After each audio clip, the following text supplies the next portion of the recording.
لا الہ الا اللہ پڑھتا ہے تو پھر جنت میں جانے سے اسے کوئی چیز روک نہیں سکتی. پھر سبحانہ کا جو ہے یہ تسبیح ہے، تسبیح سے تقدیر بدل جاتی ہے. اہل علم کا کہنا ہے میں نے قرآن میں تسبیح کو تلاش کیا تو میں نے ایک عجیب چیز پائی. میں نے پایا کہ تسبیح تقدیر کو ٹال دیتی ہے، جیسا کہ یونس علیہ السلام کے واقعے میں ہے. اللہ تعالیٰ فرماتے ہیں فلولا انہ کان من المسبحین للبث فی بطنہ الی یوم یبعثون. پھر اگر یہ بات نہ ہوتی کہ بے شک وہ تسبیح کرنے والوں میں سے تھا تو یقیناً اس کے پیٹ میں اس دن تک رہتا جس میں لوگ اٹھائے جائیں گے. یعنی اگر یونس علیہ السلام یہ تسبیح نہ پڑھتے تو قیامت تک مچھلی کے پیٹ میں رہتے. تو اس سے پتہ چلتا ہے کہ تسبیح کا مقام بہت عظیم ہے اور اتنا مؤثر اور اس درجے تک پہنچا ہوا ہے کہ اللہ تعالیٰ نے اس کی وجہ سے تقدیر کو تبدیل کر دیا، جیسا کہ یونس علیہ السلام کے اس واقعے میں ہم دیکھ رہے ہیں. داؤد علیہ السلام کے ساتھ پہاڑ اور پرندے بھی تسبیح کرتے تھے، ان کے ساتھ ساتھ دہراتے تھے. سورۃ الانبیاء میں آتا ہے وَسَخَّرْنَا مَعَ دَاوُودَ الْجِبَالَ يُسَبِّحْنَ وَالطَّيْرَ. ہم نے داؤد کے ساتھ پہاڑوں کو مسخر کر دیا جو تسبیح کرتے تھے. زمین آسمان کی تمام مخلوقات تسبیحات کرتی ہیں. سورۃ النور میں آتا ہے أَلَمْ تَرَ أَنَّ اللَّهَ يُسَبِّحُ لَهُ مَنْ فِي السَّمَاوَاتِ وَالْأَرْضِ. کیا آپ نے نہیں دیکھا کہ بے شک اللہ کی تسبیح کرتے ہیں جو آسمانوں اور زمین میں ہیں. زکریا علیہ السلام کے بارے میں آتا ہے کہ انہوں نے اپنی قوم کو بھی تسبیح کی تلقین کی. ان سبحوا بکرۃ وعشیا، یہ سورۃ مریم کی آیت نمبر 11 ہے. موسیٰ علیہ السلام کی دعا میں بھی ہم دیکھتے ہیں وہ کہتے ہیں وَاجْعَل لِّي وَزِيرًا مِّنْ أَهْلِي هَارُونَ أَخِي أُشْدُدْ بِهِ أَزْرِي وَأَشْرِكْهُ فِي أَمْرِي كَيْ نُسَبِّحَكَ كَثِيرًا وَنَذْكُرَكَ كَثِيرًا.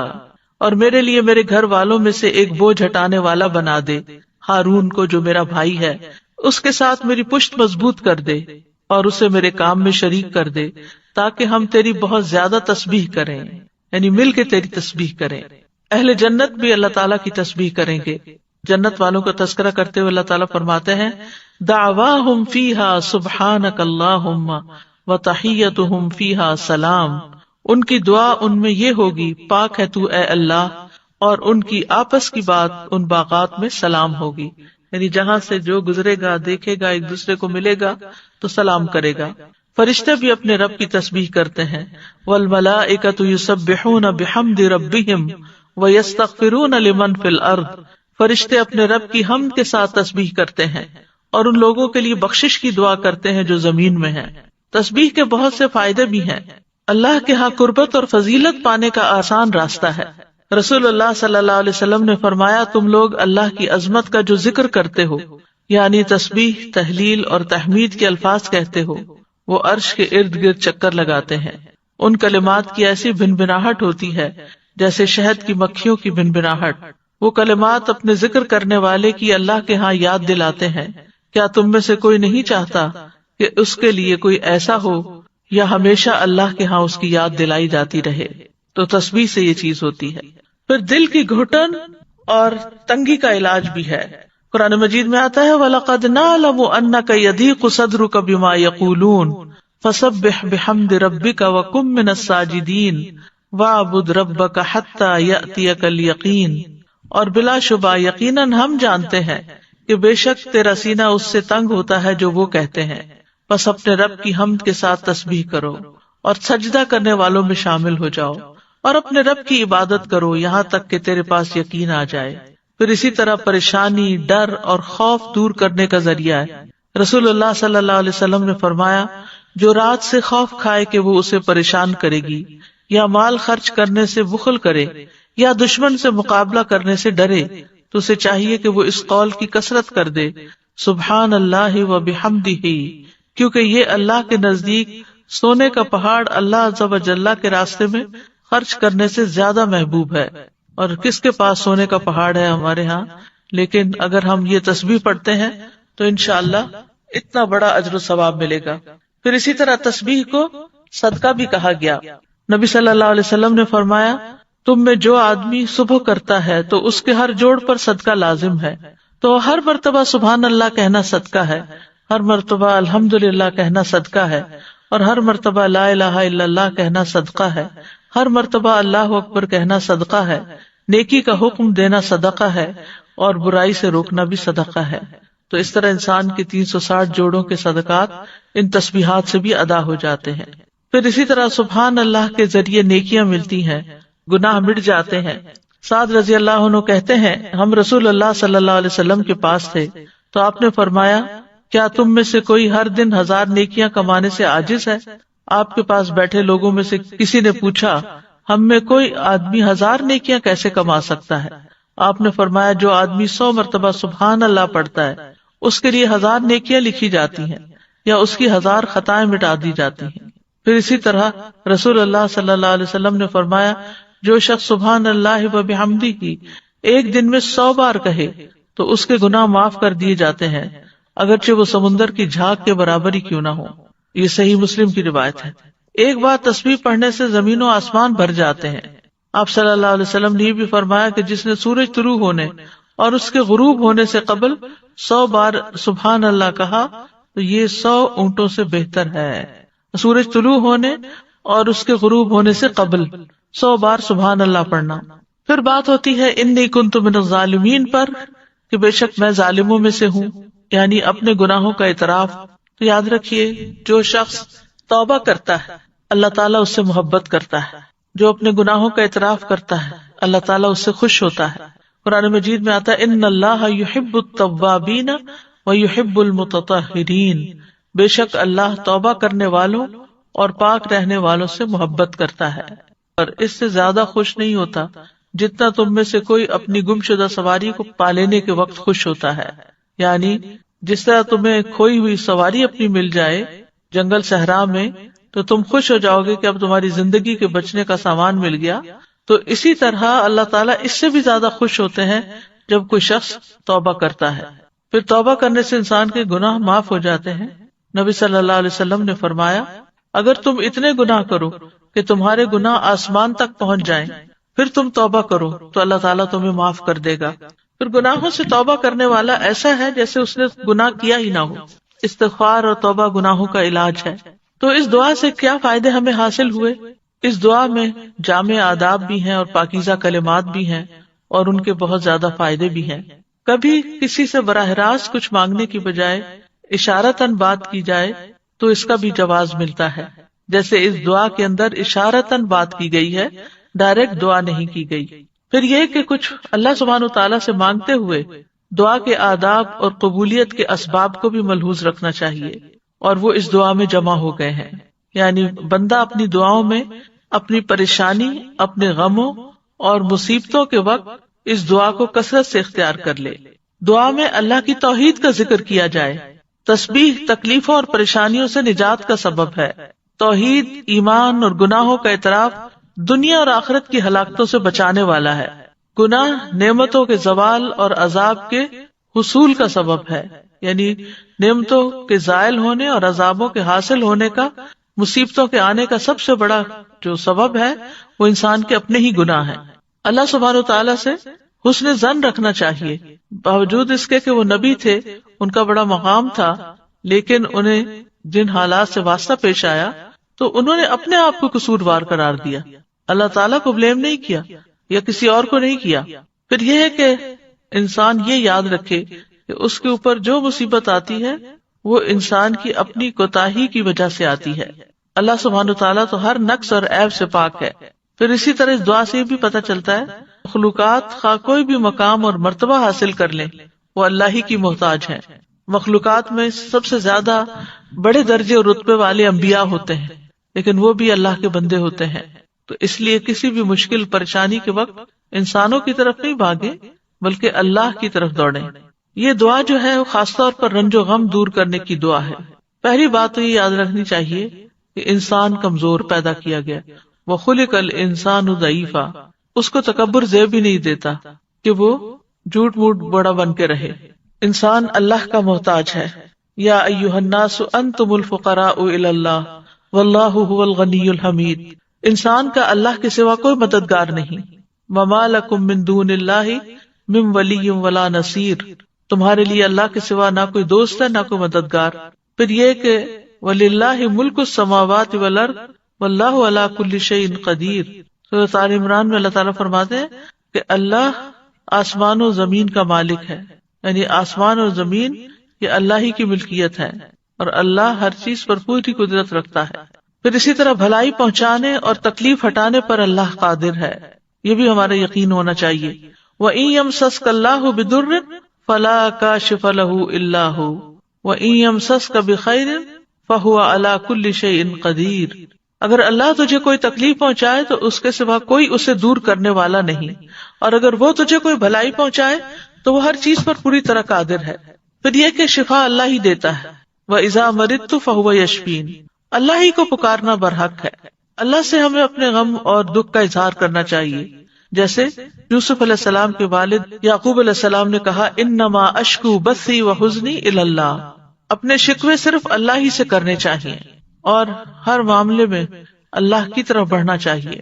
دعا کی قبولیت کے لیے لازمی شرط ہے کہ آدمی سنجیدگی اور توجہ سے دعا مانگے، پورے دل سے مانگے اور اپنے قول و قرار پر غور کرے، اور جب انسان کے دل اور زبان میں موافقت پیدا ہو جاتی ہے تو دعائیں قبول ہونے لگتی ہیں، مشکلات حل ہو جاتی ہیں، رنج و غم سے نجات مل جاتی ہے۔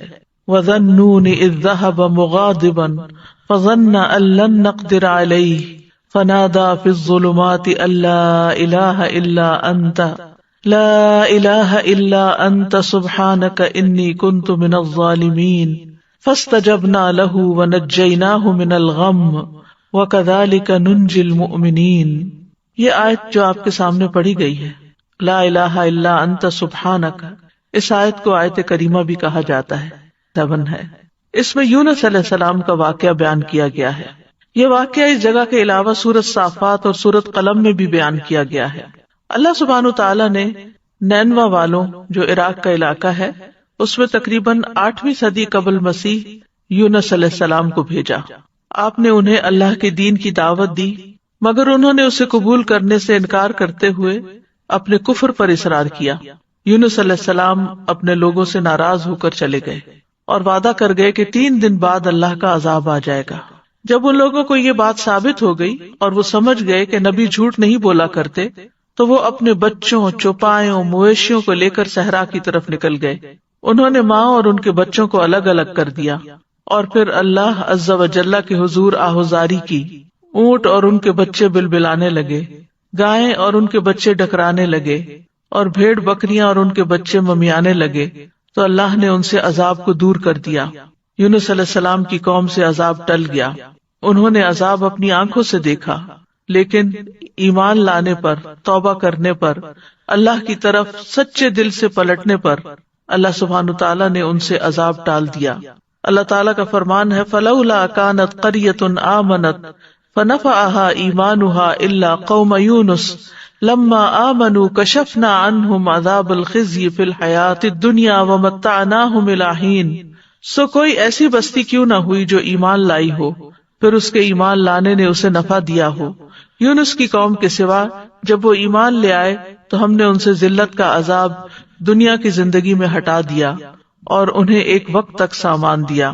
جب قوم نے توبہ کر لی تو ان کا عذاب ٹل گیا۔ دوسری طرف یونس علیہ السلام کچھ دور جا کر لوگوں کے ساتھ ساحل سمندر پر ایک کشتی میں سوار ہو گئے۔ جو ہی کشتی میں سوار ہوئے، کشتی ڈگمگانے لگی اور لوگوں کو غرق ہونے کا خطرہ پیدا ہو گیا۔ تو انہوں نے قرعہ اندازی کی کہ ایک آدمی کو کشتی سے نکال دیں تاکہ اس کا بوجھ ہلکا ہو جائے۔ قرعے میں یونس علیہ السلام کا نام نکلا، مگر انہوں نے اپنے آپ کو کشتی سے نکالنے سے انکار کر دیا۔ انہوں نے دوبارہ قرعہ اندازی کی، پھر آپ ہی کا نام نکلا، حتیٰ کہ جب تیسری بار قرعہ اندازی کی گئی تو پھر بھی آپ ہی کا نام نکلا۔ اللہ سبحانہ تعالیٰ کا سلسلے میں فرمان ہے فَسَاهَمَ فَكَانَ مِنَ الْمُدْحَضِينَ، پھر وہ قرعہ میں شریک ہوا تو ہارنے والوں میں سے ہو گیا، قرعہ ان کے نام نکل آیا۔ یہ دیکھ کر یونس علیہ السلام کھڑے ہو گئے، انہوں نے کپڑے اتارے اور دریا میں چھلانگ لگا دی۔ ابن مسعود رضی اللہ عنہ کہتے ہیں کہ اللہ سبحانہ تعالیٰ نے بحر اخضر سے ایک مچھلی کو بھیجا جو دریاؤں کے پانی کو پھاڑتی ہوئی پہنچی۔ اس نے اس وقت یونس علیہ السلام کو نگل لیا جب انہوں نے کشتی سے چھلانگ لگائی تھی، یعنی جو ہی انہوں نے سمندر میں چھلانگ لگائی فوراً ایک مچھلی نے ان کو ہڑپ کر لیا۔ اللہ سبحانہ تعالیٰ نے اس مچھلی کی طرف وحی نازل فرمائی تھی کہ تو نے یونس علیہ السلام کے گوشت کو نہیں کھانا، نہ ہی ہڈی کو نقصان پہنچانا ہے، کیونکہ یونس تیرے لیے رزق نہیں، بلکہ تیرا پیٹ اس کے لیے محض قید خانہ ہے۔ دیگر آیات میں بھی اس واقعے کی تفسیر ملتی ہے، وَإِنَّ يُونُسَ لَمِنَ الْمُرْسَلِينَ إِذْ أَبَقَ إِلَى الْفُلْكِ الْمَشْحُونِ فَسَاهَمَ فَكَانَ مِنَ الْمُدْحَضِينَ فَالْتَقَمَهُ الْحُوتُ وَهُوَ مُلِيمٌ، اور بلا شبہ یونس یقیناً رسولوں میں سے تھا، جب وہ بھری ہوئی کشتی کی طرف بھاگ کر گیا، پھر وہ قرے میں شریک ہوا تو ہارنے والوں میں سے ہو گیا، پھر مچھلی نے اسے نگل لیا اس حال میں کہ وہ مستحق ملامت تھا۔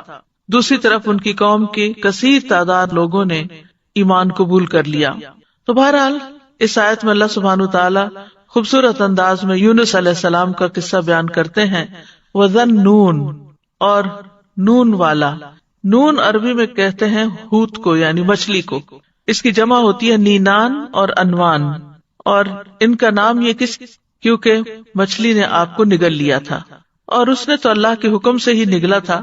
تو اللہ سبحانہ وتعالیٰ نے اپنے بندے یونس علیہ السلام کو خوبصورت ذکر اور اچھی تعریف کے ساتھ یاد کیا اور کہا کہ اور مچھلی والا، یعنی یہ بھی ایک پیار کا انداز ہے۔ اذ ذهب مغاضبا، جب وہ غضبناک ہو کے نکلا، یعنی اپنی قوم سے ناراض ہو گیا۔ فظن ان لن نقدر علیہ، تو سمجھا کہ ہم اس پر قدرت نہیں رکھتے، یعنی ہم کیا اس کو سزا دینے پر قادر نہیں، پکڑنے پر قادر نہیں۔ تو انہوں نے کیا کیا، جب مچھلی نے نگلا، فنادا فی الظلمات، تو اندھیروں میں اپنے رب ہی کو پکارا، اپنے رب ہی کی طرف رجوع کیا۔ اور اندھیروں سے مراد رات کا اندھیرا، سمندر کا اندھیرا، مچھلی کے پیٹ کا اندھیرا تھا، یعنی اندھیرے پر اندھیرا تھا۔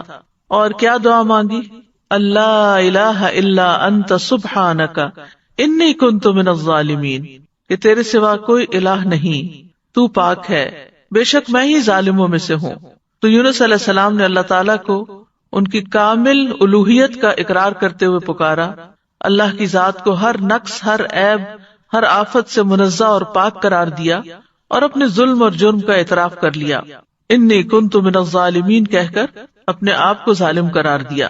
ظلم جو ہے ایک انسان اور اللہ تعالیٰ کے درمیان ہوتا ہے، دوسرا انسان کا اپنے اور لوگوں کے درمیان ہوتا ہے، تیسرا انسان کا اپنے اور اپنے نفس کے درمیان ظلم کرنا ہوتا ہے۔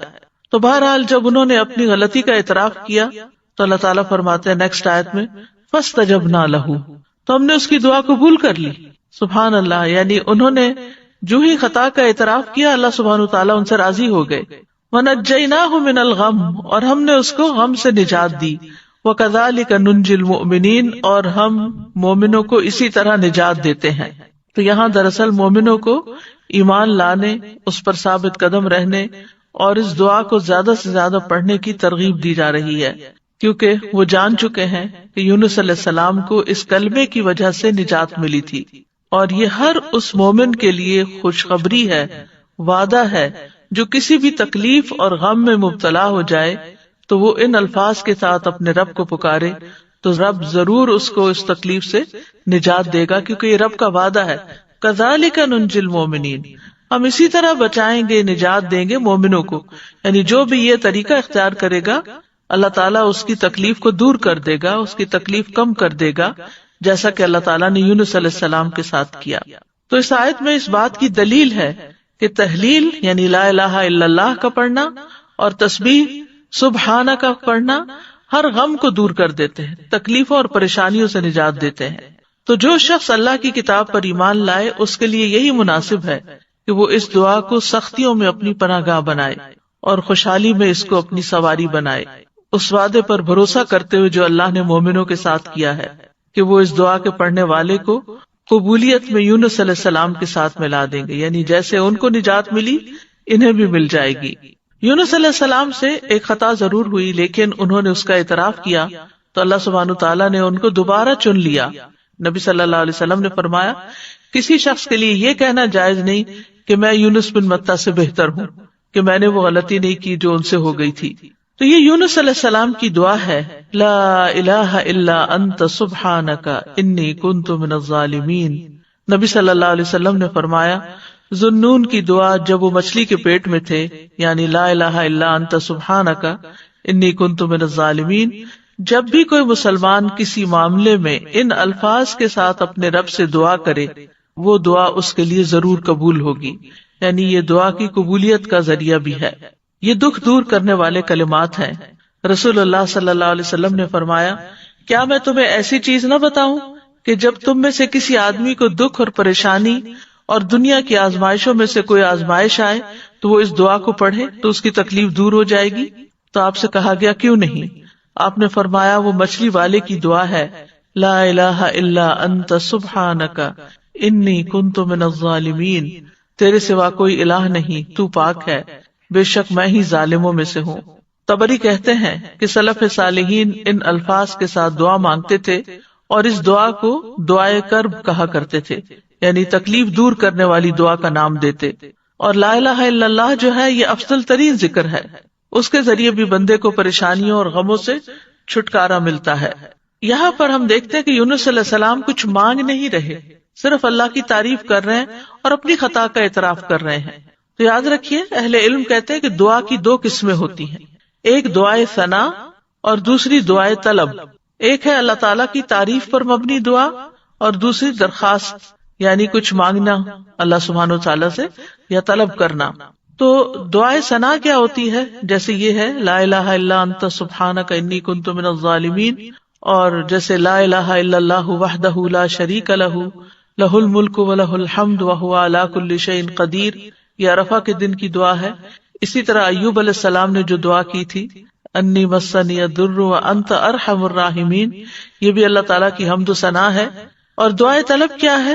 جس میں انسان اللہ کا ذکر اور تعریف کر کے اس سے کچھ مانگتا ہے، یعنی اسپیسیفک دعا کرتا ہے۔ تو اس دعا میں ایک طرف لا الہ الا انت سبحانک ہے اور دوسری طرف اپنی خطا کا ارتکاب ہے۔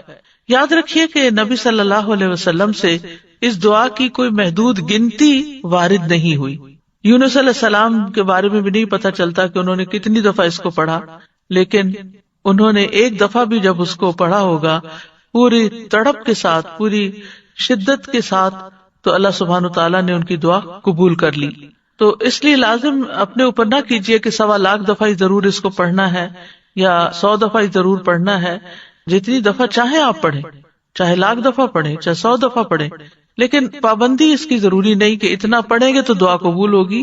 اصل چیز ہے وہ جذبہ، وہ اخلاص، وہ شوق، وہ تڑپ جس کے ساتھ انسان دعا مانگتا ہے۔ تو اس دعا کے اوپر آپ غور کریں تو اس میں سب سے پہلے لا الہ الا اللہ ہے جو کمال توحید کا بیان ہے، اور دوسرا پھر سبحانک ہے جو کمال پاکیزگی کا اظہار ہے کہ اللہ تعالیٰ ہر عیب اور برائی سے پاک ہے، اور تیسرے اپنی غلطیوں کا اعتراف ہے۔ یعنی یہ 3 ایسی بہترین چیزیں اکٹھی ہو گئی ہیں کہ جس کی وجہ سے دعا قبول ہوتی ہے۔ اور پھر اس میں ان چیزوں کو دراصل وسیلہ بنایا گیا ہے، اللہ کی توحید کا اقرار کر کے اس کو لا الہ الا اللہ کو وسیلہ بنایا گیا، تسبیح پڑھ کر وسیلہ بنایا گیا، انی کنت من الظالمین اپنی عبودیت کا اقرار کیا گیا اور اپنی غلطی کا اعتراف کیا گیا۔ تو یہ سب دراصل دعا کی قبولیت کے لیے ایک وسیلہ بن گیا۔ ابن قیم کہتے ہیں جہاں تک مچھلی والے کی دعا کا تعلق ہے تو اس میں رب عز و جل کی کمال توحید، اس کی کمال پاکیزگی پائی جاتی ہے، اور اس میں بندے کا اپنے ظلم اور گناہ کا اقرار بھی ہے، اور یہ مصیبت، پریشانی اور غم کے علاجوں میں سب سے مؤثر علاج ہے، اور حاجتوں کو پورا کرنے کے لیے اللہ سبحانہ تعالیٰ تک پہنچنے کا سب سے مؤثر وسیلہ ہے۔ اور یہاں پر توحید کی اقسام کا بھی ایک طرح سے ذکر ہے اور اقرار بھی ہے۔ توحید کا اقرار جو ہے یہ دراصل انسان کو رب کے آگے جھکا دیتا ہے، اس سے اللہ تعالیٰ کی عظمت کا احساس انسان کے دل میں آتا ہے، اور پھر تسبیح پڑھ کر انسان اللہ سبحانہ تعالیٰ کو انتہائی پاکیزہ قرار دیتا ہے جو کہ اس کے شایان شان ہے، اور اپنے اوپر غلطی کو لیتا ہے اور خود اپنے رب کی طرف رجوع کرتا ہے۔ اور اس میں ہم دیکھتے ہیں کہ بہت لطیف طریقے سے ظلم پر معافی کی درخواست ہے۔ انہوں نے اپنی ذات پر اپنے ظلم کا ذکر کیا، جو ظلم کی تیسری قسم ہے نا، یعنی ظلم اور انسان کا اپنا نفس۔ تو یاد رکھیے اپنے گناہوں کا اعتراف کرنا حاجات پوری کرنے کا سب سے افضل دروازہ ہے۔ اللہ عظیم ہے، کریم ہے، اس کے آگے مسکین بن جائیں، اس کے آگے فقیر بن جائیں، اور ساری قوتوں کا مالک، قدرت کا مالک اسی کو سمجھیں، اور پھر اپنے رب کو تڑپ کر پکاریں، تو انشاءاللہ دعا قبول ہوگی، غم دور ہو جائیں گے، حاجات پوری ہو جائیں گی انشاءاللہ۔ ہم دیکھتے ہیں کہ سید الاستغفار جو ہے اس میں بھی انسان اپنی بندگی اور گناہوں کا اعتراف کرتا ہے اور اللہ تعالیٰ کی الوہیت کا، اللہم انت ربی لا الہ الا انت خلقتنی، اے اللہ آپ میرے رب ہیں، آپ کے علاوہ کوئی معبود نہیں، آپ نے مجھے پیدا کیا ہے، میں آپ کا بندہ ہوں۔ تو بہرحال اس میں یہ جو لا الہ الا اللہ ہے، اس دعا کے اندر لا الہ الا انت، یہ ایمان کی افضل ترین شاخ ہے۔ حدیث میں آتا ہے ایمان کی 70 یا 60 سے اوپر کچھ شاخیں ہیں، جن میں سب سے افضل لا الہ الا اللہ کہنا ہے۔ ایک اور جگہ پر آتا ہے افضل ذکر لا الہ الا اللہ ہے۔ سچے دل سے لا الہ الا اللہ پڑھا جائے تو آسمان کے دروازے کھل جاتے ہیں، یہ اللہ کی رحمت پانے کا سبب بھی ہے۔ چوتھی بات ہے مثبت مشغولیت اپنائی جائے، اچھے کام میں مصروف ہوں۔ رسول اللہ صلی اللہ علیہ وسلم نے فرمایا وہ لوگ اللہ کو زیادہ محبوب ہیں جو دوسرے لوگوں کے لیے زیادہ فائدہ مند ہوں، اور اللہ عز و جل کے ہاں سب سے زیادہ پسندیدہ اعمال یہ ہیں: نمبر 1 کسی مسلمان کو خوش کرنا، نمبر 2 اس سے کوئی تکلیف دور کرنا، نمبر 3 اس کا قرضہ چکانا، نمبر 4 اسے کھانا کھلانا، نمبر 5 اور مجھے کسی بھائی کی ضرورت پوری کرنے کے لیے اس کے ساتھ چلنا اس مسجد میں 1 مہینہ اعتکاف کرنے سے زیادہ محبوب ہے، اور جس نے اپنے غصے کو روک لیا اللہ اس کی خامیوں پر پردہ ڈال دے گا۔ پھر دوسروں کی پریشانیاں حل کرنے سے انسان کی اپنی پریشانیاں دور ہوتی ہیں۔ حدیث میں آتا ہے جو اپنے بھائی کی مدد میں لگا رہتا ہے اللہ اس کی مدد میں لگ جاتا ہے۔ 5ویں چیز ہے کثرت سے اللہ کا ذکر کرنا، کیونکہ اللہ کے ذکر سے دلوں کو اطمینان ملتا ہے، غم دکھ پریشانیاں دور ہوتی ہیں۔ اللہ کا ذکر زندگی دیتا ہے، ذکر سے قوت ملتی ہے۔ اللہ کا ذکر پریشانی سے نجات کا باعث بنتا ہے، شیطانی حملوں سے بچاؤ کا مضبوط قلعہ ہے۔ ذکر کے کچھ فائدے امام ابن قیم نے اپنی کتاب الوابل الصیب میں کیے ہیں۔ نمبر 1 یہ شیطان کو بھگا دیتا ہے، اس کا قلع کما کرتا ہے، اس کی قوت کو توڑ دیتا ہے۔ نمبر 2 یہ رحمان عز و جل کو راضی کرتا ہے۔ نمبر 3 یہ دل سے غم اور پریشانی کو دور کرتا ہے۔ نمبر 4 یہ دل کے لیے فرحت، مسرت اور خوشی کھینچ لاتا ہے۔ نمبر 5 یہ دل اور جسم کو طاقت بخشتا ہے۔ نمبر 6 یہ دل اور چہرے کو منور کرتا ہے۔ نمبر 7 یہ رزق کو کھینچ لاتا ہے۔ نمبر 8 یہ ذکر کرنے والے کو روب، حلاوت اور تازگی کا لباس پہناتا ہے۔ تو یہ ہے کچھ فائدے جو انہوں نے مشاہدات سے اخذ کیے ہیں۔ اس سے یہ پتہ چلتا ہے کہ پریشانیوں میں انسان کو اللہ ہی کی طرف رجوع کر کے اللہ ہی کے ذکر کی کثرت کرنی چاہیے، اور پھر نماز سے بھی مدد حاصل کی جائے، کیونکہ نماز سے مدد لینے سے خوف اور غم دور ہو جاتے ہیں۔ نماز اللہ سبحانہ وتعالیٰ کے قریب ہونے کا بہترین ذریعہ ہے۔ غم اور پریشانی میں نماز کا سہارا لینا چاہیے۔ نمازوں کی حفاظت کرنے سے اللہ کی حفاظت ملتی ہے، خصوصاً فجر کی نماز کی حفاظت کرنے والا اللہ کی حفاظت میں ہوتا ہے۔ چاشت کی 4 رکعت پڑھنا دن بھر کے لیے کافی ہو جاتی ہیں۔ 7ویں چیز اس سے بڑی مصیبت کو یاد کرنا، یعنی جب کوئی مصیبت آئے تو سوچے کہ اس سے بڑی بھی آ سکتی تھی، تو دل میں شکر پیدا ہوگا، اور جو شکر ادا کرتا ہے اللہ تعالیٰ اس کی نعمت کو محفوظ رکھتے ہیں اور اس کو اس سے بھی بہتر عطا کرتے ہیں۔ پھر یہ کہ اپنے سے نیچے والوں کو دیکھا جائے، انبیاء کی آزمائشوں تکلیفوں کے بارے میں جانا جائے، تاکہ ہمیں اپنی تکلیفیں بہت بڑی نہ لگیں۔ کرنے کے کچھ کام ہیں، ایک تو یہی آیت کریمہ ہے، پھر دوسری اللہ اللہ ربی لا اشرک بہ شیئا، پھر لا الہ الا اللہ العظیم الحلیم، لا الہ الا اللہ رب العرش العظیم، لا الہ الا اللہ رب السماوات و رب الارض و رب العرش الکریم۔ پھر ہم و غم سے پناہ مانگنے کی دعا، اللہم انی اعوذ بک من الہم والحزن والعجز والکسل والبخل والجبن ودلع الدین وغلبۃ الرجال۔ اے اللہ میں تیری پناہ مانگتا ہوں دکھ، غم، عاجزی، سستی، بخل، بزدلی، قرض کے بوجھ اور لوگوں کے اپنے اوپر غلبے سے۔ انس بن مالک کہتے ہیں نبی صلی اللہ علیہ وسلم کو جب کوئی انتہائی پریشان معاملہ آتا تو آپ فرماتے یا حی یا قیوم برحمتک استغیث، اے زندہ اور اے قائم رہنے والے میں تیری رحمت کے وسیلے سے فریاد کرتا ہوں۔ اور اس دعا کو تو دعائے کرب کہا گیا ہے یا دعوات المکروب جس کو کہتے ہیں۔ اللہم رحمتک ارجو فلا تکلنی الی نفسی طرفۃ عین واصلح لی شانی کلہ لا الہ الا انت۔ پھر گھبراہٹ کے وقت کی دعا ہے اعوذ بکلمات اللہ التامۃ من غضبہ وشر عبادہ ومن ھمزات الشیاطین وان یحضرون۔ اور کرنے کے کام یہ ہے یونس علیہ السلام کی یہ دعا کثرت سے پڑھیں، یعنی کوئی دن زندگی کا ایسا نہ جائے کہ جس میں یہ دعا نہ پڑھی جائے۔ دوسرا یہ کہ مشکلات میں اللہ کی طرف رجوع کرے اور سچے دل سے رجوع کرے اور اللہ ہی سے دعائیں مانگے۔ پھر یہ کہ اپنی غلطیوں گناہوں کا اعتراف کرتے ہوئے اخلاص کے ساتھ توبہ کرے، یعنی سچائی سے دعا کرے، اخلاص سے کام لیتے ہوئے، اور اللہ سے اچھی امیدیں رکھیں۔ نبی کریم صلی اللہ علیہ وسلم کی شفاعت دلانے والا کلمہ ہے۔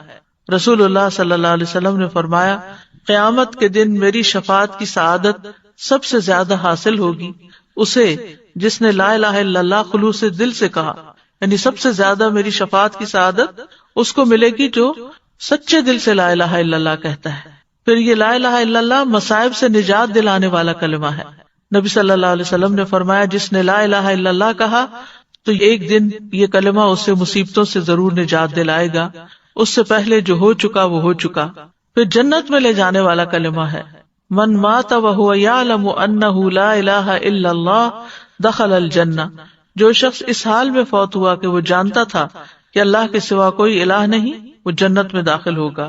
ایک اور حدیث کے مطابق اس کلمے کی وجہ سے انسان کو آگ سے نکال لیا جائے گا، اور مرنے والے کو خاص طور پر اس کی تلقین کرنی چاہیے۔ نبی صلی اللہ علیہ وسلم نے فرمایا، اپنے مرنے والوں کو لا الہ الا اللہ کی تلقین کیا کرو، کیونکہ جو شخص لا الہ الا اللہ پڑھتا ہے تو پھر جنت میں جانے سے اسے کوئی چیز روک نہیں سکتی۔ پھر سبحانہ کا جو ہے یہ تسبیح ہے، تسبیح سے تقدیر بدل جاتی ہے۔ اہل علم کا کہنا ہے، میں نے قرآن میں تسبیح کو تلاش کیا تو میں نے ایک عجیب چیز پائی۔ میں نے پایا کہ تسبیح تقدیر کو ٹال دیتی ہے، جیسا کہ یونس علیہ السلام کے واقعے میں ہے۔ اللہ تعالیٰ فرماتے ہیں، فلولا انہ کان من المسبحین للبث فی بطنہ الی یوم یبعثون۔ پھر اگر یہ بات نہ ہوتی کہ بے شک وہ تسبیح کرنے والوں میں سے تھا تو یقیناً اس کے پیٹ میں اس دن تک رہتا جس میں لوگ اٹھائے جائیں گے۔ یعنی اگر یونس علیہ السلام یہ تسبیح نہ پڑھتے تو قیامت تک مچھلی کے پیٹ میں رہتے۔ تو اس سے پتہ چلتا ہے کہ تسبیح کا مقام بہت عظیم ہے اور اتنا مؤثر اور اس درجے تک پہنچا ہوا ہے کہ اللہ تعالیٰ نے اس کی وجہ سے تقدیر کو تبدیل کر دیا، جیسا کہ یونس علیہ السلام کے اس واقعے میں۔ داؤد علیہ السلام کے ساتھ پہاڑ اور پرندے بھی تسبیح کرتے تھے، ان کے ساتھ ساتھ دہراتے تھے۔ سورۃ الانبیاء میں آتا ہے، وَسَخَّرْنَا مَعَ دَاوُودَ الْجِبَالَ يُسَبِّحْنَ وَالطَّيْرَ، ہم نے داؤد کے ساتھ پہاڑوں کو مسخر کر دیا جو تسبیح کرتے تھے۔ زمین آسمان کی تمام مخلوقات تسبیحات کرتی ہیں۔ سورۃ النور میں آتا ہے، أَلَمْ تَرَ أَنَّ اللَّهَ يُسَبِّحُ لَهُ مَنْ فِي السَّمَاوَاتِ وَالْأَرْضِ، کیا آپ نے نہیں دیکھا کہ بے شک اللہ کی تسبیح کرتے ہیں جو آسمانوں اور زمین میں ہیں۔ زکریا علیہ السلام کے بارے میں آتا ہے کہ انہوں نے اپنی قوم کو بھی تسبیح کی تلقین کی، ان سبحوا بکرۃ وعشیا، یہ سورۃ مریم کی آیت نمبر 11 ہے۔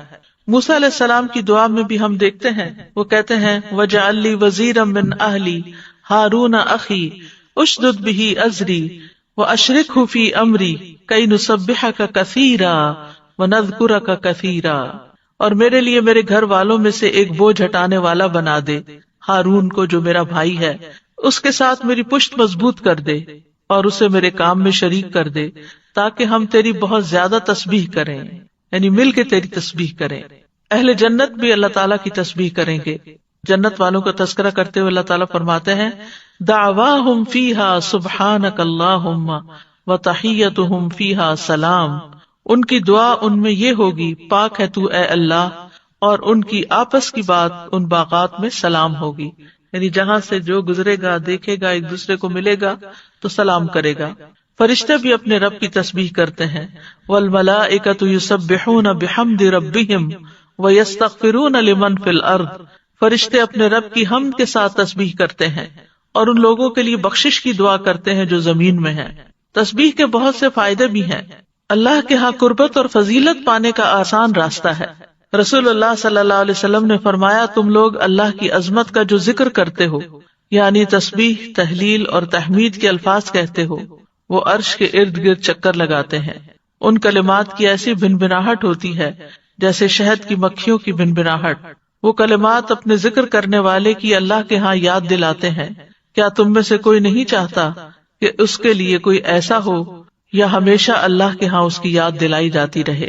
تو تسبیح سے یہ چیز ہوتی ہے۔ پھر دل کی گھٹن اور تنگی کا علاج بھی ہے. قرآن مجید میں آتا ہے وَلَقَدْ نَعْلَمُ أَنَّكَ يَضِيقُ صَدْرُكَ بِمَا يَقُولُونَ فَسَبِّحْ بِحَمْدِ رَبِّكَ وَكُن مِّنَ السَّاجِدِينَ وَاعْبُدْ رَبَّكَ. شبہ یقیناً ہم جانتے ہیں کہ بے شک تیرا سینہ اس سے تنگ ہوتا ہے جو وہ کہتے ہیں، بس اپنے رب کی حمد کے ساتھ تسبیح کرو اور سجدہ کرنے والوں میں شامل ہو جاؤ اور اپنے رب کی عبادت کرو یہاں تک کہ تیرے پاس یقین آ جائے. پھر اسی طرح پریشانی، ڈر اور خوف دور کرنے کا ذریعہ ہے. رسول اللہ صلی اللہ علیہ وسلم نے فرمایا جو رات سے خوف کھائے کہ وہ اسے پریشان کرے گی، یا مال خرچ کرنے سے بخل کرے، یا دشمن سے مقابلہ کرنے سے ڈرے، تو اسے چاہیے کہ وہ اس قول کی کثرت کر دے سبحان اللہ و بحمدہ، کیونکہ یہ اللہ کے نزدیک سونے کا پہاڑ اللہ عز و جل کے راستے میں خرچ کرنے سے زیادہ محبوب ہے. اور کس کے پاس سونے کا پہاڑ ہے ہمارے ہاں، لیکن اگر ہم یہ تسبیح پڑھتے ہیں تو انشاءاللہ اتنا بڑا اجر و ثواب ملے گا. پھر اسی طرح تسبیح کو صدقہ بھی کہا گیا. نبی صلی اللہ علیہ وسلم نے فرمایا تم میں جو آدمی صبح کرتا ہے تو اس کے ہر جوڑ پر صدقہ لازم ہے. تو ہر مرتبہ سبحان اللہ کہنا صدقہ ہے، ہر مرتبہ الحمدللہ کہنا صدقہ ہے، اور ہر مرتبہ لا الہ الا اللہ کہنا صدقہ ہے، ہر مرتبہ اللہ اکبر کہنا صدقہ ہے، نیکی کا حکم دینا صدقہ ہے، اور برائی سے روکنا بھی صدقہ ہے. تو اس طرح انسان کے 360 جوڑوں کے صدقات ان تسبیحات سے بھی ادا ہو جاتے ہیں. پھر اسی طرح سبحان اللہ کے ذریعے نیکیاں ملتی ہیں، گناہ مٹ جاتے ہیں. سعد رضی اللہ عنہ کہتے ہیں ہم رسول اللہ صلی اللہ علیہ وسلم کے پاس تھے تو آپ نے فرمایا کیا تم میں سے کوئی ہر دن 1000 نیکیاں کمانے سے عاجز ہے؟ آپ کے پاس بیٹھے لوگوں میں سے کسی نے پوچھا ہم میں کوئی آدمی 1000 نیکیاں کیسے کما سکتا ہے؟ آپ نے فرمایا جو آدمی 100 مرتبہ سبحان اللہ پڑھتا ہے اس کے لیے 1000 نیکیاں لکھی جاتی ہیں یا اس کی 1000 خطائیں مٹا دی جاتی ہیں. پھر اسی طرح رسول اللہ صلی اللہ علیہ وسلم نے فرمایا جو شخص سبحان اللہ و بحمدہ ایک دن میں 100 بار کہے تو اس کے گناہ معاف کر دیے جاتے ہیں اگرچہ وہ سمندر کی جھاگ کے برابر ہی کیوں نہ ہو. یہ صحیح مسلم کی روایت ہے. ایک بار تسبیح پڑھنے سے زمین و آسمان بھر جاتے ہیں. آپ صلی اللہ علیہ وسلم نے یہ بھی فرمایا کہ جس نے سورج طلوع ہونے اور اس کے غروب ہونے سے قبل 100 بار سبحان اللہ کہا تو یہ 100 اونٹوں سے بہتر ہے. سورج طلوع ہونے اور اس کے غروب ہونے سے قبل 100 بار سبحان اللہ پڑھنا. پھر بات ہوتی ہے انی کنت من الظالمین پر کہ بے شک کا اعتراف. تو یاد رکھیے جو شخص توبہ کرتا ہے اللہ تعالیٰ اس سے محبت کرتا ہے، جو اپنے گناہوں کا اعتراف کرتا ہے اللہ تعالیٰ اس سے خوش ہوتا ہے. قرآن مجید میں آتا ہے ان اللہ یحب التوابین ویحب المتطہرین، بے شک اللہ توبہ کرنے والوں اور پاک رہنے والوں سے محبت کرتا ہے. ایک اور جگہ پر آتا ہے رسول اللہ صلی اللہ علیہ وسلم نے فرمایا اللہ تم میں سے کسی کی توبہ پر اس سے زیادہ خوش نہیں ہوتا جتنا تم میں سے کوئی اپنی گمشدہ سواری کو پا لینے کے وقت خوش ہوتا ہے. یعنی جس طرح تمہیں کھوئی ہوئی سواری اپنی مل جائے جنگل صحرا میں تو تم خوش ہو جاؤ گے کہ اب تمہاری زندگی کے بچنے کا سامان مل گیا، تو اسی طرح اللہ تعالیٰ اس سے بھی زیادہ خوش ہوتے ہیں جب کوئی شخص توبہ کرتا ہے. پھر توبہ کرنے سے انسان کے گناہ معاف ہو جاتے ہیں. نبی صلی اللہ علیہ وسلم نے فرمایا اگر تم اتنے گناہ کرو کہ تمہارے گناہ آسمان تک پہنچ جائیں پھر تم توبہ کرو تو اللہ تعالیٰ تمہیں معاف کر دے گا. پھر گناہوں سے توبہ کرنے والا ایسا ہے جیسے اس نے گناہ کیا ہی نہ ہو. استغفار اور توبہ گناہوں کا علاج ہے. تو اس دعا سے کیا فائدے ہمیں حاصل ہوئے؟ اس دعا میں جامع آداب بھی ہیں اور پاکیزہ کلمات بھی ہیں اور ان کے بہت زیادہ فائدے بھی ہیں. کبھی کسی سے براہ راست کچھ مانگنے کی بجائے اشارتاً بات کی جائے تو اس کا بھی جواز ملتا ہے، جیسے اس دعا کے اندر اشارتاً بات کی گئی ہے، ڈائریکٹ دعا نہیں کی گئی. پھر یہ کہ کچھ اللہ سبحانہ وتعالیٰ سے مانگتے ہوئے دعا کے آداب اور قبولیت کے اسباب کو بھی ملحوظ رکھنا چاہیے، اور وہ اس دعا میں جمع ہو گئے ہیں. یعنی بندہ اپنی دعاؤں میں اپنی پریشانی، اپنے غموں اور مصیبتوں کے وقت اس دعا کو کثرت سے اختیار کر لے. دعا میں اللہ کی توحید کا ذکر کیا جائے. تسبیح تکلیفوں اور پریشانیوں سے نجات کا سبب ہے. توحید، ایمان اور گناہوں کا اعتراف دنیا اور آخرت کی ہلاکتوں سے بچانے والا ہے. گناہ نعمتوں کے زوال اور عذاب کے حصول کا سبب ہے، یعنی نعمتوں کے زائل ہونے اور عذابوں کے حاصل ہونے کا، مصیبتوں کے آنے کا سب سے بڑا جو سبب ہے وہ انسان کے اپنے ہی گناہ ہیں. اللہ سبحانہ و تعالیٰ سے حسن ظن رکھنا چاہیے، باوجود اس کے کہ وہ نبی تھے، ان کا بڑا مقام تھا، لیکن انہیں جن حالات سے واسطہ پیش آیا تو انہوں نے اپنے آپ کو قصوروار قرار دیا، اللہ تعالیٰ کو بلیم نہیں کیا یا کسی اور کو نہیں کیا۔ پھر یہ ہے کہ انسان یہ یاد رکھے کہ اس کے اوپر جو مصیبت آتی ہے وہ انسان کی اپنی کوتاہی کی وجہ سے آتی ہے، اللہ سبحانہ وتعالیٰ تو ہر نقص اور عیب سے پاک ہے۔ پھر اسی طرح اس دعا سے یہ بھی پتہ چلتا ہے کہ مخلوقات خواہ کوئی بھی مقام اور مرتبہ حاصل کر لیں، وہ اللہ ہی کی محتاج ہیں۔ مخلوقات میں سب سے زیادہ بڑے درجے اور رتبے والے انبیاء ہوتے ہیں، لیکن وہ بھی اللہ کے بندے ہوتے ہیں، تو اس لیے کسی بھی مشکل پریشانی کے وقت انسانوں کی طرف نہیں بھاگے بلکہ اللہ کی طرف دوڑیں۔ یہ دعا جو ہے وہ خاص طور پر رنج و غم دور کرنے کی دعا ہے۔ پہلی بات تو یہ یاد رکھنی چاہیے کہ انسان کمزور پیدا کیا گیا، وَخُلِقَ الْإِنسَانُ ضَعِيفًا، اس کو تکبر زیب بھی نہیں دیتا کہ وہ جھوٹ موٹ بڑا بن کے رہے۔ انسان اللہ کا محتاج ہے، یا ایھا الناس انتم الفقراء الی اللہ واللہ هو الغنی الحمید، انسان کا اللہ کے سوا کوئی مددگار نہیں۔ وما لکم من دون اللہ من ولی ولا نصیر، تمہارے لیے اللہ کے سوا نہ کوئی دوست ہے نہ کوئی مددگار۔ پھر یہ کہ وللہ ملک السماوات والارض واللہ علی کل شیء قدیر، سورۃ آل عمران میں اللہ تعالیٰ فرماتے ہیں کہ اللہ آسمان و زمین کا مالک ہے، یعنی آسمان اور زمین یہ اللہ ہی کی ملکیت ہے اور اللہ ہر چیز پر پوری قدرت رکھتا ہے۔ پھر اسی طرح بھلائی پہنچانے اور تکلیف ہٹانے پر اللہ قادر ہے، یہ بھی ہمارا یقین ہونا چاہیے۔ وَإِن يَمْسَسْكَ اللَّهُ بِضُرٍّ فَلَا كَاشِفَ لَهُ إِلَّا هُوَ وَإِن يَمْسَسْكَ بِخَيْرٍ فَهُوَ عَلَى كُلِّ شَيْءٍ قَدِيرٌ، اگر اللہ تجھے کوئی تکلیف پہنچائے تو اس کے سوا کوئی اسے دور کرنے والا نہیں، اور اگر وہ تجھے کوئی بھلائی پہنچائے تو وہ ہر چیز پر پوری طرح قادر ہے۔ پھر یہ کہ شفا اللہ ہی دیتا ہے، وَإِذَا مَرِضْتُ فَهُوَ يَشْفِينِ، اللہ ہی کو پکارنا برحق ہے۔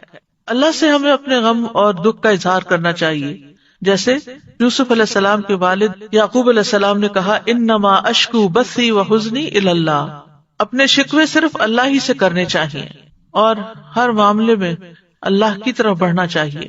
دعا کی قبولیت کے لیے لازمی شرط ہے کہ آدمی سنجیدگی اور توجہ سے دعا مانگے، پورے دل سے مانگے اور اپنے قول و قرار پر غور کرے، اور جب انسان کے دل اور زبان میں موافقت پیدا ہو جاتی ہے تو دعائیں قبول ہونے لگتی ہیں، مشکلات حل ہو جاتی ہیں، رنج و غم سے نجات مل جاتی ہے۔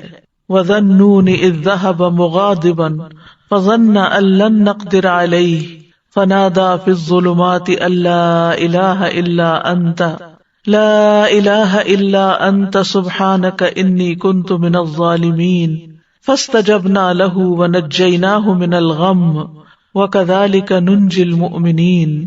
یہ آیت جو آپ کے سامنے پڑھی گئی ہے، لا الہ الا انت سبحانک، اس آیت کو آیت کریمہ بھی کہا جاتا ہے۔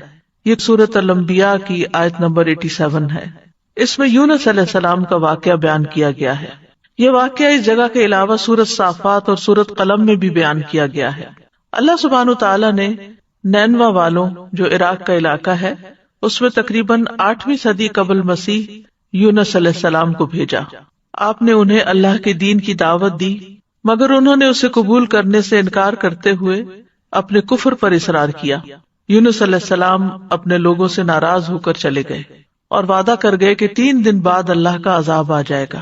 جب ان لوگوں کو یہ بات ثابت ہو گئی اور وہ سمجھ گئے کہ نبی جھوٹ نہیں بولا کرتے، تو وہ اپنے بچوں، چوپایوں، مویشیوں کو لے کر صحرا کی طرف نکل گئے۔ انہوں نے ماں اور ان کے بچوں کو الگ الگ کر دیا اور پھر اللہ عز و جل کے حضور آہوزاری کی۔ اونٹ اور ان کے بچے بلبلانے لگے، گائیں اور ان کے بچے ڈکرانے لگے، اور بھیڑ بکریاں اور ان کے بچے ممیانے لگے، تو اللہ نے ان سے عذاب کو دور کر دیا۔ یونس علیہ السلام کی قوم سے عذاب ٹل گیا، انہوں نے عذاب اپنی آنکھوں سے دیکھا، لیکن ایمان لانے پر، توبہ کرنے پر، اللہ کی طرف سچے دل سے پلٹنے پر اللہ سبحانہ تعالیٰ نے ان سے عذاب ٹال دیا۔ اللہ تعالیٰ کا فرمان ہے فَلَوْلَا كَانَتْ قَرْيَةٌ آمَنَتْ فَنَفَعَهَا إِيمَانُهَا إِلَّا قَوْمَ يُونُسَ لَمَّا آمَنُوا كَشَفْنَا عَنْهُمْ عَذَابَ الْخِزْيِ فِي الْحَيَاةِ الدُّنْيَا وَمَتَّعْنَاهُمْ إِلَىٰ حِينٍ، سو کوئی ایسی بستی کیوں نہ ہوئی جو ایمان لائی ہو، پھر اس کے ایمان لانے نے اسے نفع دیا ہو۔ یونس کی قوم کے سوا جب وہ ایمان لے آئے تو ہم نے ان سے ذلت کا عذاب دنیا کی زندگی میں ہٹا دیا اور انہیں ایک وقت تک سامان دیا. جب قوم نے توبہ کر لی تو ان کا عذاب ٹل گیا. دوسری طرف یونس علیہ السلام کچھ دور جا کر لوگوں کے ساتھ ساحل سمندر پر ایک کشتی میں سوار ہو گئے. جو ہی کشتی میں سوار ہوئے کشتی ڈگمگانے لگی اور لوگوں کو غرق ہونے کا خطرہ پیدا ہو گیا. تو انہوں نے قرعہ اندازی کی کہ ایک آدمی کو کشتی سے نکال دیں تاکہ اس کا بوجھ ہلکا ہو جائے. قرعے میں یونس علیہ السلام کا نام نکلا، مگر انہوں نے اپنے آپ کو کشتی سے نکالنے سے انکار کر دیا. انہوں نے دوبارہ قرعہ اندازی کی، پھر آپ ہی کا نام نکلا، حتیٰ کہ جب تیسری بار قرعہ اندازی کی گئی تو پھر بھی آپ ہی کا نام نکلا.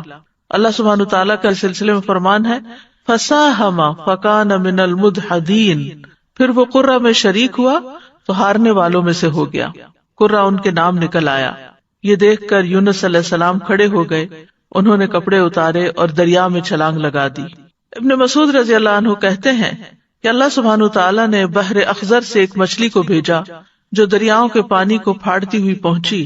اس نے اس وقت یونس علیہ السلام کو نگل لیا جب انہوں نے کشتی سے چھلانگ لگائی تھی. یعنی جو ہی انہوں نے سمندر میں چھلانگ لگائی فوراً ایک مچھلی نے ان کو ہڑپ کر لیا.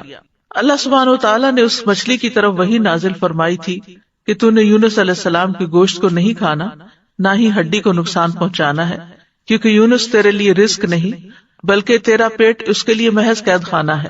دیگر آیات میں بھی اس واقعے کی تفسیر ملتی ہے.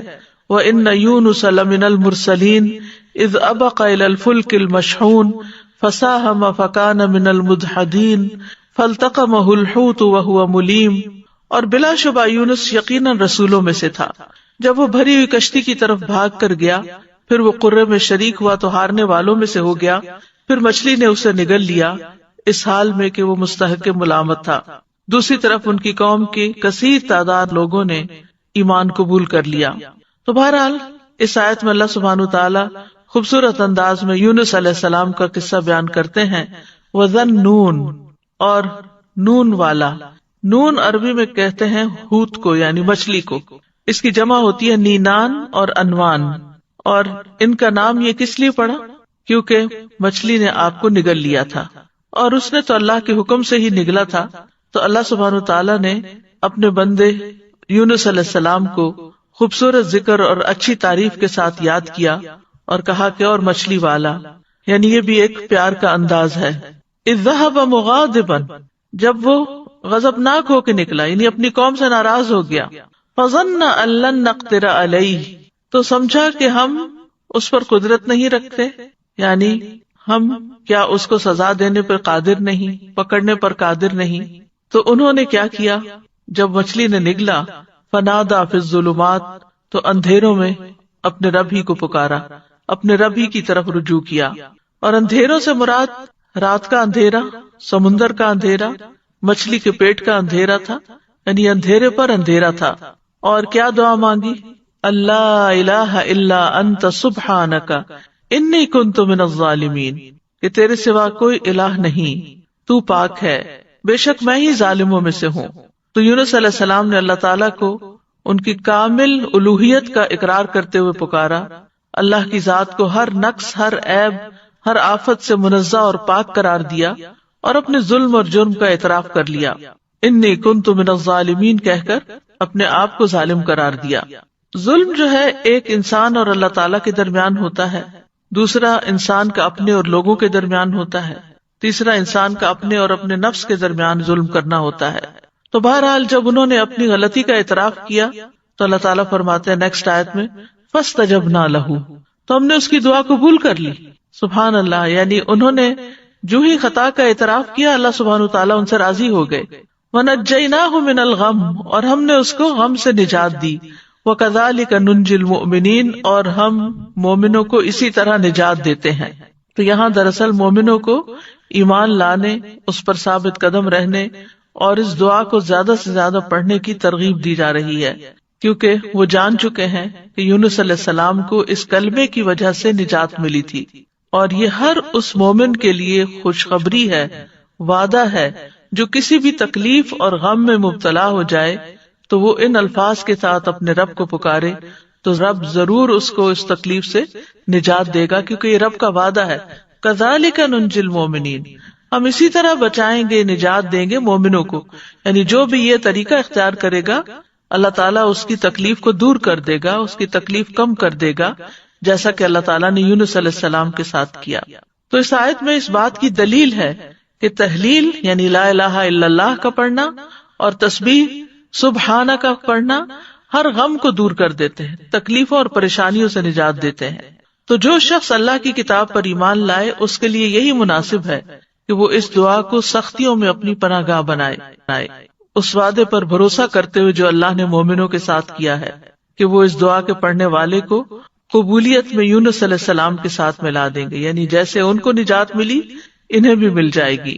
یونس علیہ السلام سے ایک خطا ضرور ہوئی، لیکن انہوں نے اس کا اعتراف کیا تو اللہ سبحانہ تعالیٰ نے ان کو دوبارہ چن لیا. نبی صلی اللہ علیہ وسلم نے فرمایا کسی شخص کے لیے یہ کہنا جائز نہیں کہ میں یونس بن متیٰ سے بہتر ہوں، کہ میں نے وہ غلطی نہیں کی جو ان سے ہو گئی تھی. تو یہ یونس علیہ السلام کی دعا ہے، لا الہ الا انت سبحانک انی کنت من الظالمین. نبی صلی اللہ علیہ وسلم نے فرمایا ذوالنون کی دعا جب وہ مچھلی کے پیٹ میں تھے، یعنی لا الہ الا انت سبحانک انی کنت من الظالمین، جب بھی کوئی مسلمان کسی معاملے میں ان الفاظ کے ساتھ اپنے رب سے دعا کرے وہ دعا اس کے لیے ضرور قبول ہوگی. یعنی یہ دعا کی قبولیت کا ذریعہ بھی ہے. یہ دکھ دور کرنے والے کلمات ہیں. رسول اللہ صلی اللہ علیہ وسلم نے فرمایا کیا میں تمہیں ایسی چیز نہ بتاؤں کہ جب تم میں سے کسی آدمی کو دکھ اور پریشانی اور دنیا کی آزمائشوں میں سے کوئی آزمائش آئے تو وہ اس دعا کو پڑھے تو اس کی تکلیف دور ہو جائے گی؟ تو آپ سے کہا گیا کیوں نہیں؟ آپ نے فرمایا وہ مچھلی والے کی دعا ہے، لا الہ الا انت سبحانک انی کنت من الظالمین، تیرے سوا کوئی الہ نہیں، تو پاک ہے، بے شک میں ہی ظالموں میں سے ہوں. طبری کہتے ہیں کہ سلف صالحین ان الفاظ کے ساتھ دعا مانگتے تھے اور اس دعا کو دعائے کرب کہا کرتے تھے، یعنی تکلیف دور کرنے والی دعا کا نام دیتے. اور لا الہ الا اللہ جو ہے یہ افضل ترین ذکر ہے، اس کے ذریعے بھی بندے کو پریشانیوں اور غموں سے چھٹکارا ملتا ہے. یہاں پر ہم دیکھتے ہیں کہ یونس علیہ السلام کچھ مانگ نہیں رہے، صرف اللہ کی تعریف کر رہے ہیں اور اپنی خطا کا اعتراف کر رہے ہیں. تو یاد رکھیے اہل علم کہتے ہیں کہ دعا کی دو قسمیں ہوتی ہیں، ایک دعائے ثنا اور دوسری دعائے طلب. ایک ہے اللہ تعالیٰ کی تعریف پر مبنی دعا اور دوسری درخواست یعنی کچھ مانگنا اللہ سبحانہ وتعالیٰ سے یا طلب کرنا. تو دعائے ثنا کیا ہوتی ہے؟ جیسے یہ ہے لا الہ الا انت سبحانک انی کنت من الظالمین، اور جیسے لا الہ الا اللہ وحدہ لا شریک لہ لہ الملک ولہ الحمد وہو علی کل شیء قدیر، یہ عرفہ کے دن کی دعا ہے. اسی طرح ایوب علیہ السلام نے جو دعا کی تھی انی مسنی الضر وانت ارحم الراحمین، یہ بھی اللہ تعالیٰ کی حمد و ثنا ہے. اور دعائے طلب کیا ہے؟ جس میں انسان اللہ کا ذکر اور تعریف کر کے اس سے کچھ مانگتا ہے، یعنی اسپیسیفک دعا کرتا ہے. تو اس دعا میں ایک طرف لا الہ الا انت سبحانک ہے اور دوسری طرف اپنی خطا کا ارتکاب ہے. یاد رکھیے کہ نبی صلی اللہ علیہ وسلم سے اس دعا کی کوئی محدود گنتی وارد نہیں ہوئی.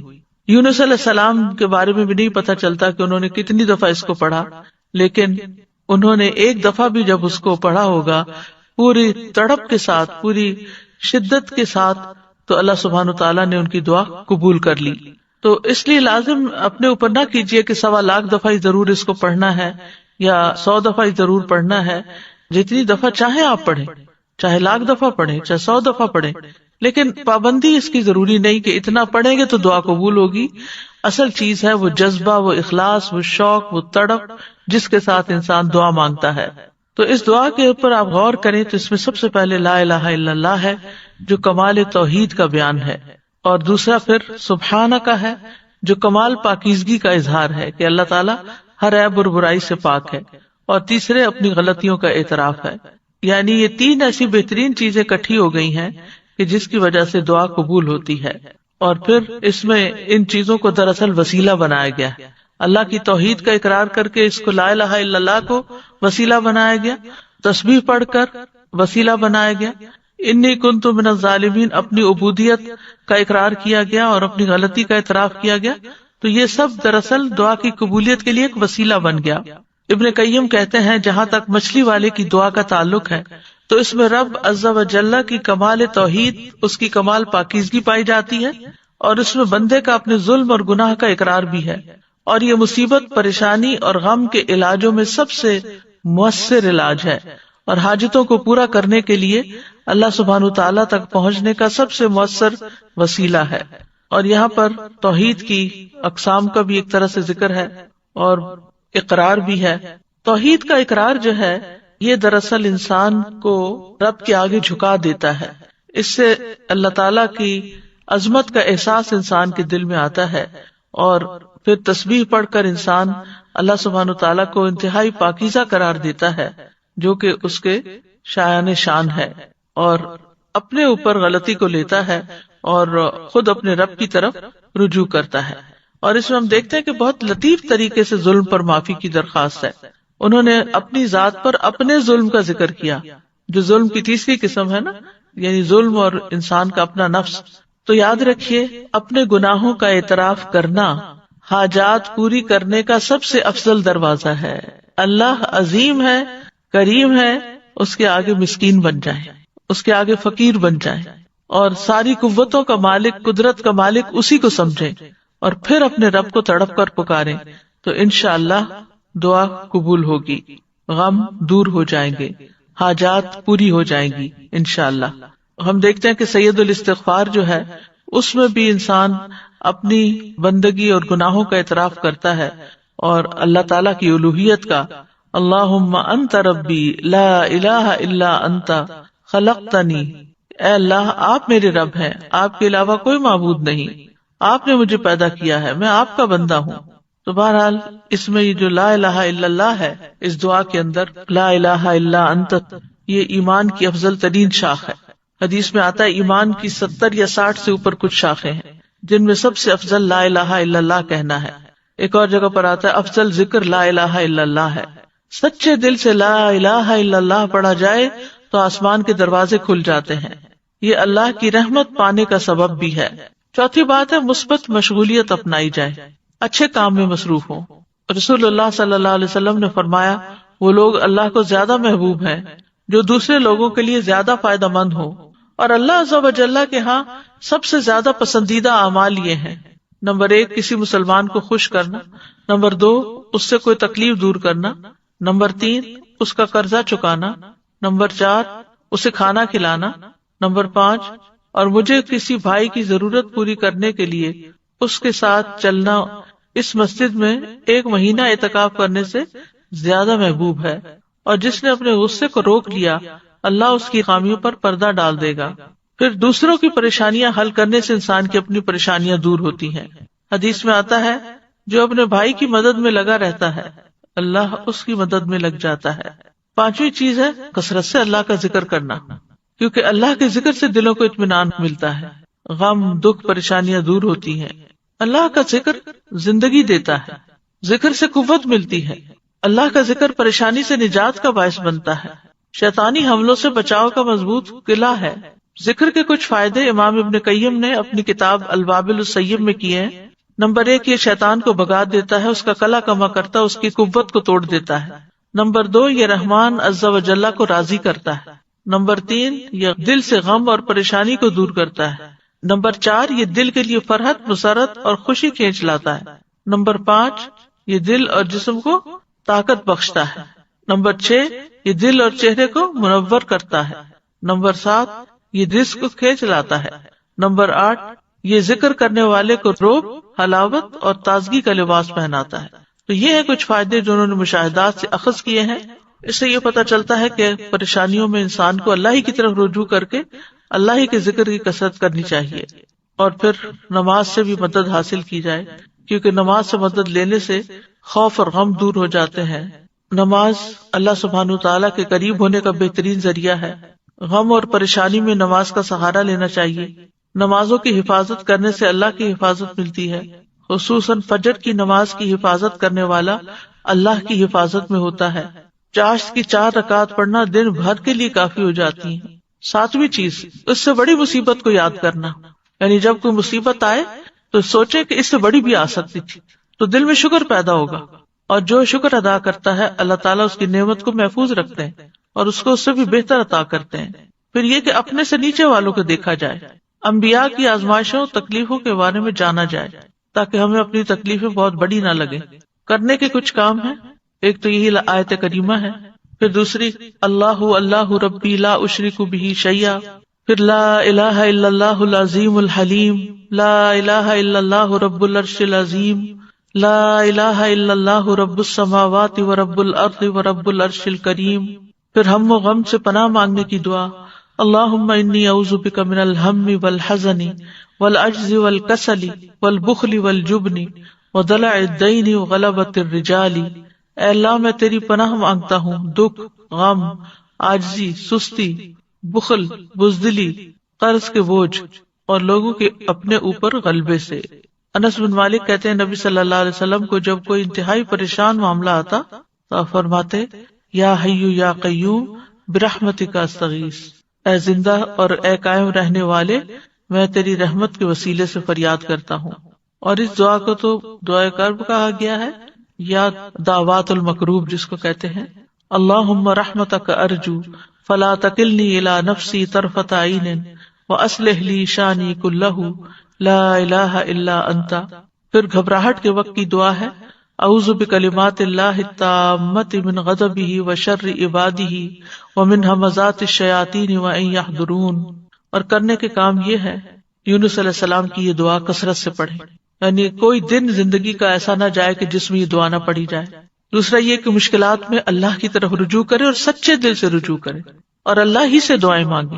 پھر یہ کہ اپنی غلطیوں گناہوں کا اعتراف کرتے ہوئے اخلاص کے ساتھ توبہ کرے، یعنی سچائی سے دعا کرے، اخلاص سے کام لیتے ہوئے، اور اللہ سے اچھی امیدیں رکھیں. نبی کریم صلی اللہ علیہ وسلم کی شفاعت دلانے والا کلمہ ہے.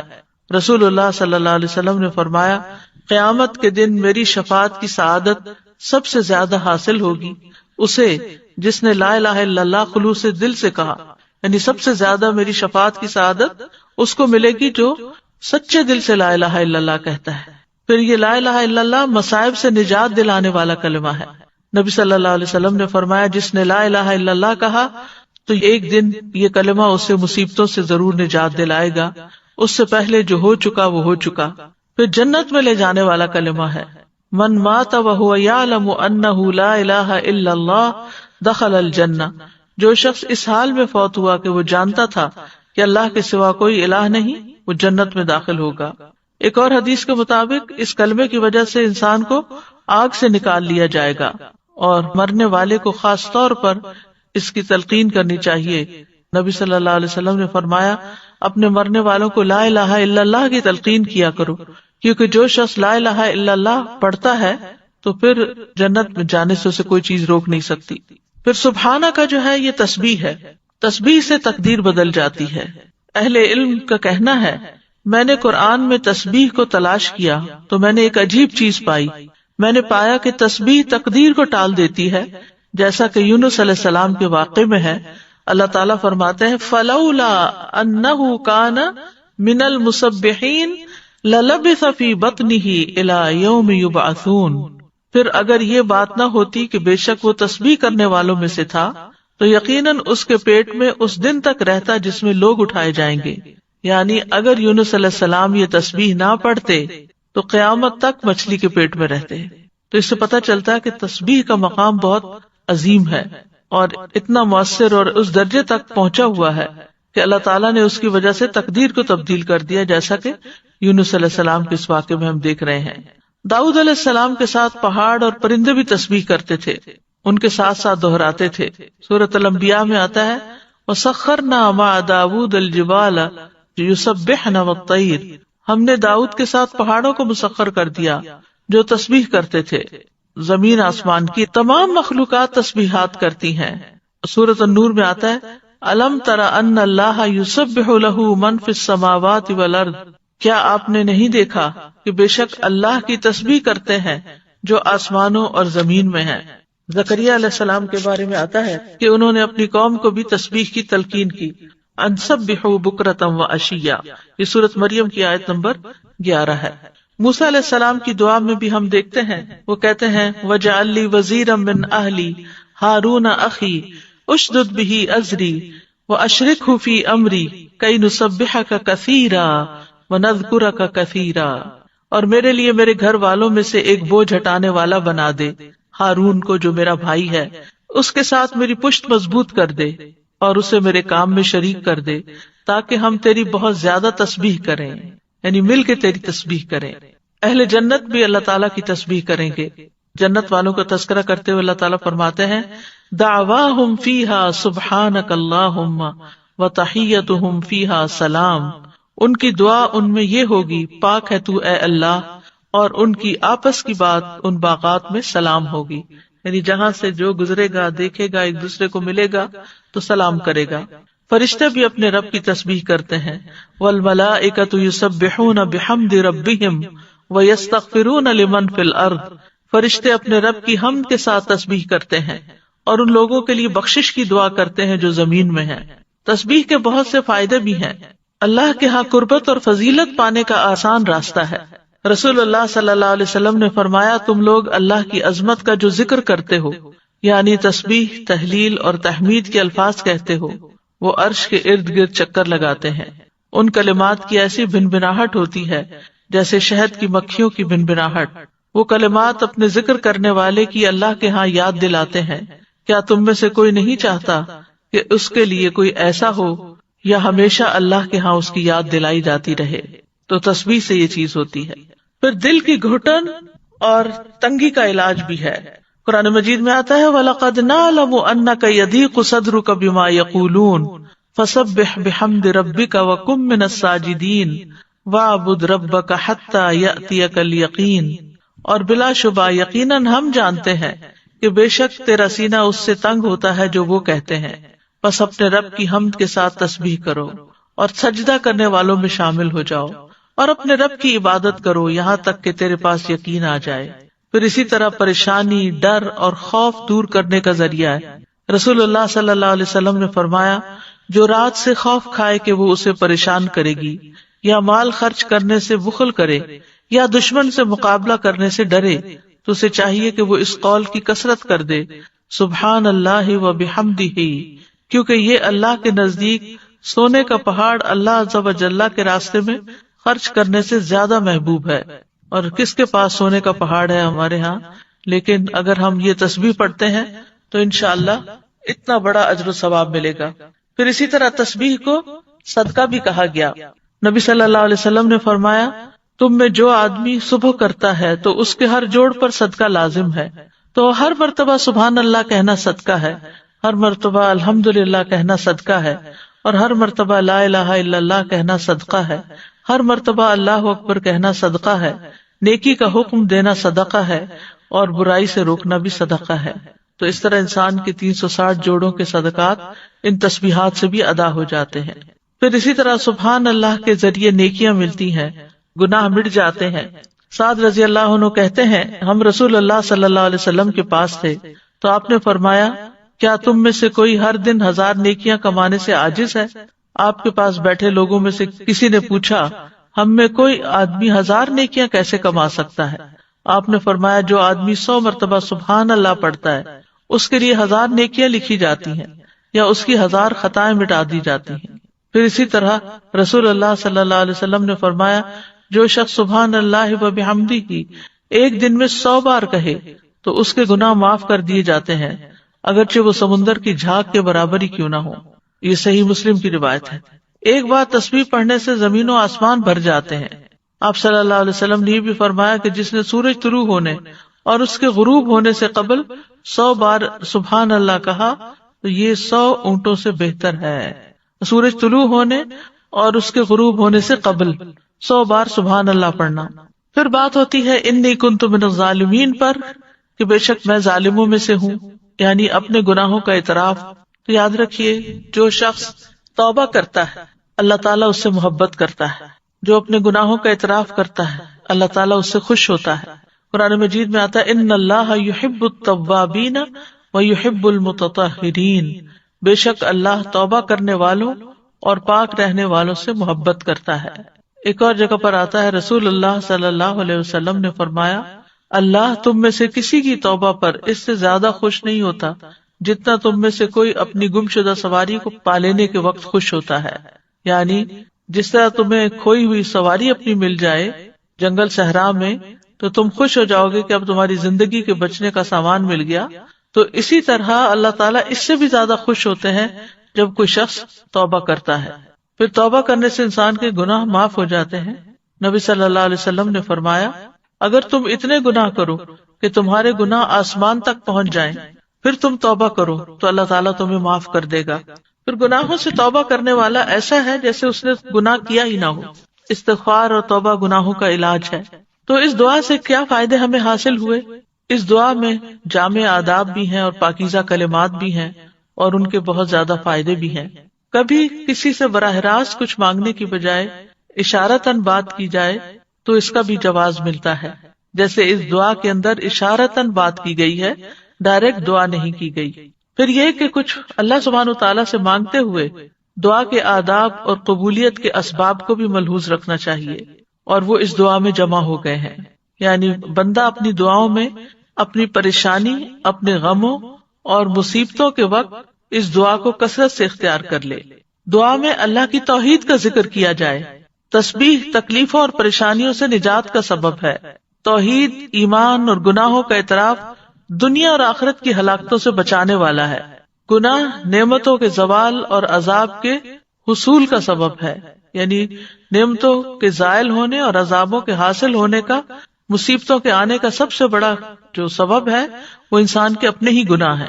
اللہ سبحانہ وتعالیٰ سے حسن ظن رکھنا چاہیے. باوجود اس کے کہ وہ نبی تھے، ان کا بڑا مقام تھا، لیکن انہیں جن حالات سے واسطہ پیش آیا تو انہوں نے اپنے آپ کو قصوروار قرار دیا، اللہ تعالیٰ کو بلیم نہیں کیا یا کسی اور کو نہیں کیا. پھر یہ ہے کہ انسان یہ یاد رکھے کہ اس کے اوپر جو مصیبت آتی ہے وہ انسان کی اپنی کوتاہی کی وجہ سے آتی ہے. اللہ سبحانہ وتعالیٰ تو ہر نقص اور عیب سے پاک ہے. پھر اسی طرح اس دعا سے یہ بھی پتہ چلتا ہے کہ مخلوقات خواہ کوئی بھی مقام اور مرتبہ حاصل کر لیں، وہ اللہ ہی کی محتاج ہیں. مخلوقات میں سب سے زیادہ بڑے درجے اور رتبے والے انبیاء ہوتے ہیں، لیکن وہ بھی اللہ کے بندے ہوتے ہیں. تو اس لیے کسی بھی مشکل پریشانی کے وقت انسانوں کی طرف نہیں بھاگے بلکہ اللہ کی طرف دوڑیں. یہ دعا جو ہے وہ خاص طور پر رنج و غم دور کرنے کی دعا ہے. پہلی بات تو یہ یاد رکھنی چاہیے کہ انسان کمزور پیدا کیا گیا. وَخُلِقَ الْإِنسَانُ ضَعِيفًا، اس کو تکبر زیب بھی نہیں دیتا کہ وہ جھوٹ